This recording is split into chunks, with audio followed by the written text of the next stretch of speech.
Ai de vocês, mestres da lei e fariseus hipócritas! Vocês fecham o reino dos céus diante dos homens. Vocês mesmos não entram nem deixam entrar aqueles que gostariam de fazê-lo. Ai de vocês, mestres da lei e fariseus hipócritas! Porque percorrem terra e mar para fazer um convertido.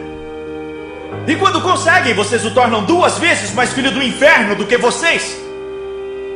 Ai de vocês, guias cegos!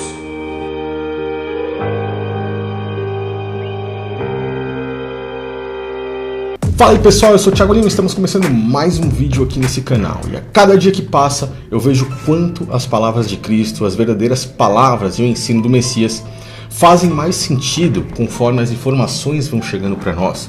Da forma que ele nos alertou há 2000 anos atrás, nós estamos vivendo sem dúvidas na grande apostasia. Eu peço que antes de você julgar esse vídeo aqui pelo título ou pela capa, eu peço que você assista com calma, assista até o final. Preste bastante atenção nisso que eu vou passar para vocês, pois é uma mensagem muito válida, muito importante e dificilmente você ouvirá essa mensagem em qualquer um outro canal ou até mesmo na mídia convencional da forma que nós temos e muito menos dentro de instituições religiosas, pois hoje em dia o que está afastando milhares e milhares de pessoas, assim como ele disse ali em Mateus 23, cegos guiando cegos, o que está afastando as pessoas do verdadeiro Criador são as religiões. E eu não falo de uma ou de outra, estou falando de praticamente todas as religiões, pois pouco se fala hoje que os próprios líderes religiosos do judaísmo foram aqueles que mataram ao próprio Cristo. Eles se reuniram na sala do sumo sacerdote Caifás e planejaram como ele iria perecer. Então os líderes daquela religião fizeram isso com ele, pois se doeram por ele ir contra muitas das doutrinas que eram praticadas por aquele povo e que estavam afastando o homem do Criador. Pouco tempo depois, os romanos, que tinham a liderança política ali sobre até mesmo Israel naquela época, após a destruição do templo e após alguns anos se passarem, criaram a própria religião católica romana, que veio de perseguir aquele povo que seguia ao próprio Messias. E vendo que esse povo aumentava e aumentava cada vez mais, por conta de um bom trabalho feito pelos próprios apóstolos de Cristo, eles acabaram misturando o paganismo que existia em Roma, aqueles diversos deuses pagãos que existiam por lá, juntamente com as coisas de Cristo, e instituíram o catolicismo romano no mundo, também afastando cada vez mais o homem do Criador, pois além de colocarem paganismo em meio de tudo isso, eles colocaram doutrinas judaicas, daqueles mesmos líderes que acabaram indo contra o próprio Messias. E hoje, de dentro do catolicismo romano, principalmente aqui no Brasil, nos Estados Unidos e em muitos países que se dizem aí cristãos, entre aspas, surgiu também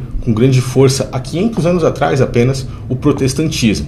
Então, nós temos aí raízes de pessoas que acabaram indo contra o próprio Messias. O próprio Edir Macedo reconstruiu o Templo de Salomão e colocou ali sacerdotes fantasiados para fazer ali figuração, sendo que foram os próprios sacerdotes que mataram o próprio Cristo. O clamor, né, do Sinai, para ter uma ideia de como era naquela época, e o pessoal vestido a caráter, certo? Muito bacana. Nós determinamos a salvação, ó Deus, sobre a família, sobre a casa do teu povo, os casamentos, Senhor. O objetivo é fazer a pessoa viajar no tempo. Então por isso ele se veste a caráter como naquela época. Muito bom, muito bom.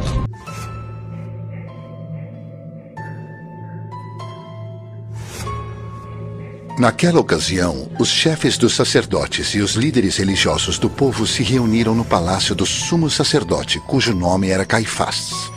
E juntos planejaram prender Jesus à traição e matá-lo. Não durante a festa, Diziam: para que não haja tumulto entre o povo.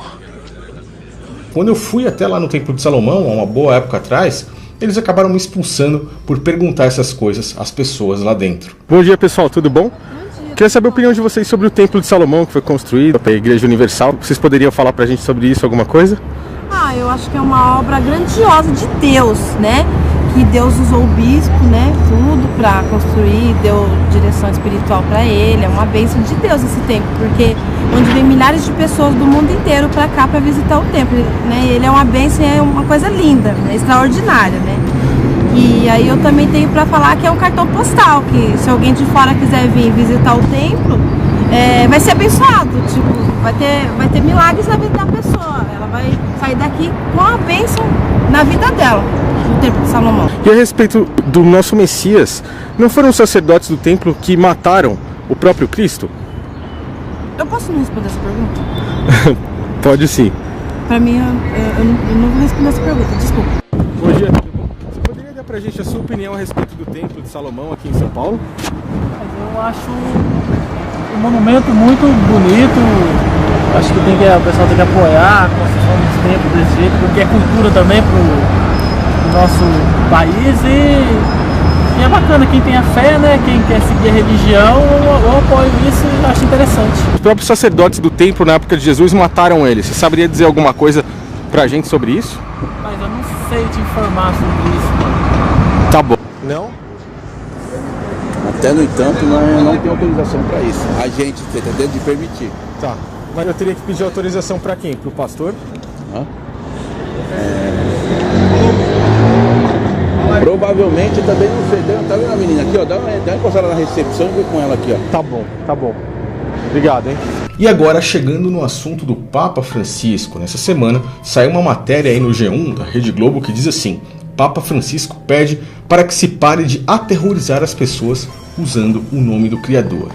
Poxa, mas o catolicismo romano, desde o ano 300 mais ou menos após a morte de Cristo, há 1700 anos atrás, é que eles vêm trazendo práticas religiosas que impõem doutrinação de medo em cima das pessoas, para que essas pessoas estejam ali cada vez mais dentro da rédea deles, para que eles tenham controle, poder e acabem cada vez mais tendo retorno financeiro em cima disso. Tanto é que algumas centenas de anos atrás, se você não desse 10% do seu salário, você seria excomungado do catolicismo romano.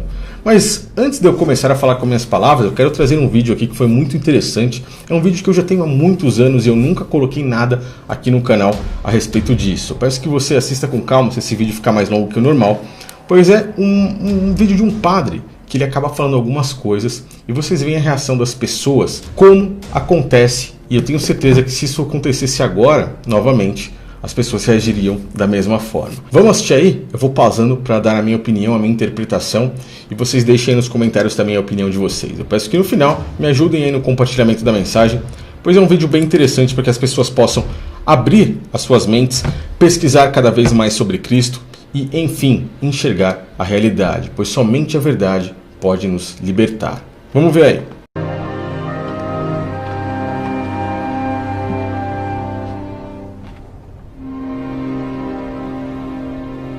O tema do sermão de hoje pode parecer nada convencional. Na verdade, exatamente isso. Essa semana que passou foi um pouco estranha. Bom, então aparentemente ele começa ali fazendo o sermão dentro do templo religioso e as pessoas aparentemente estão amigáveis, esperando ali, olhando para ele assim, com um certo tipo de carinho. Assim como acontece com os líderes religiosos, tanto protestantes quanto católicos, dentro dos templos, né, que nós temos aí atualmente. Vamos entender o que ele está dizendo. Ele começa a dizer que a semana começou um pouco estranha. Vamos entender o que é que ele está passando aí para as pessoas. Mas eu estou dormindo muito melhor agora. Estou dormindo como não dormi havia muito tempo. Eu tenho tido sonhos diferentes e sonhos bons. Eu sonho com um mundo sem vergonha e culpa.